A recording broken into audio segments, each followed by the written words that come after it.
of the United States Congress, thank you very much. And to my fellow citizens, America is back. That was the main message from President Trump last night in his first speech to a joint session of Congress. The president taking a victory lap of his accomplishments so far, including his crackdown on illegal immigration and big tariffs on imports. But Commerce Secretary Howard Lutnick saying the president could reduce the 25% tariffs on Canada and Mexico pending more cooperation from those countries on stopping the illegal drug flow. And NewsNation's Kelly Meyer has the latest, joins us live from the White House. So, Kelly, President Trump standing firm on all of his decisions so far. Yeah, that's right, Nichole. President Donald Trump standing firm on those tariffs against our neighbors to the north and south, as well as China. President Trump reportedly speaking with Canadian Prime Minister Trudeau this morning after he called Trump's tariffs dumb. President Trump's Commerce Secretary, though, has said Trump could reduce the 25% tariffs that he imposed on Canada and Mexico. Howard Lutnick said the two countries were trying to show how they are doing better on reducing the flow of fentanyl into the United States, which is why Trump says he imposed those tariffs in the first place. They say they are trying to potentially work something out. So Trump last night, though, seems to be standing by his move.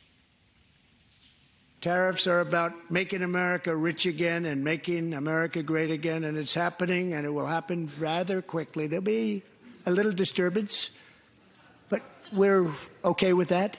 It won't be much.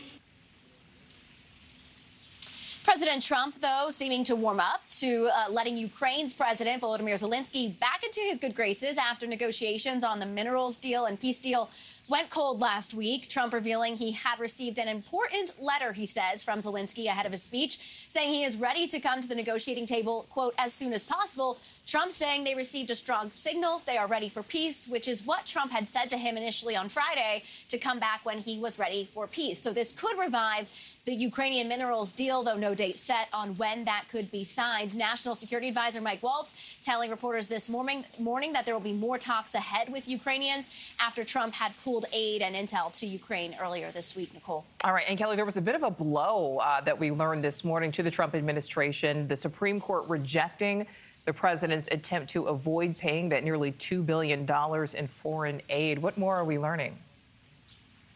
Yeah, not all good headlines for the president this morning after that speech. The Supreme Court, we know, voting today 5-4, rejecting President Trump's emergency bid to avoid paying that nearly $2 billion in foreign aid funds that for already completed work there. And just last week, Chief Justice John Roberts brought the Trump administration, it bought them some time at least, and saved them for the moment at least, that Trump from having to pay out certain congressional approved foreign aid funds. So we're watching to see what might happen next with this. This has been a back and forth with lower courts and the Supreme Court, of course, deciding that today.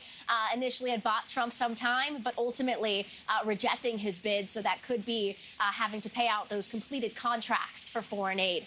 Nichole. All right, Kelly Meyer. And I hear that we had cleared you just minutes ago, and then that hearing broke for lunch. So good scramble there, Kelly. Great report, as always. We're just getting ready for the briefing. Thanks for watching. Go to joinnn.com to find NewsNation on your screen. And don't forget to click the red subscribe button below to get more of NewsNation's fact-driven, unbiased coverage.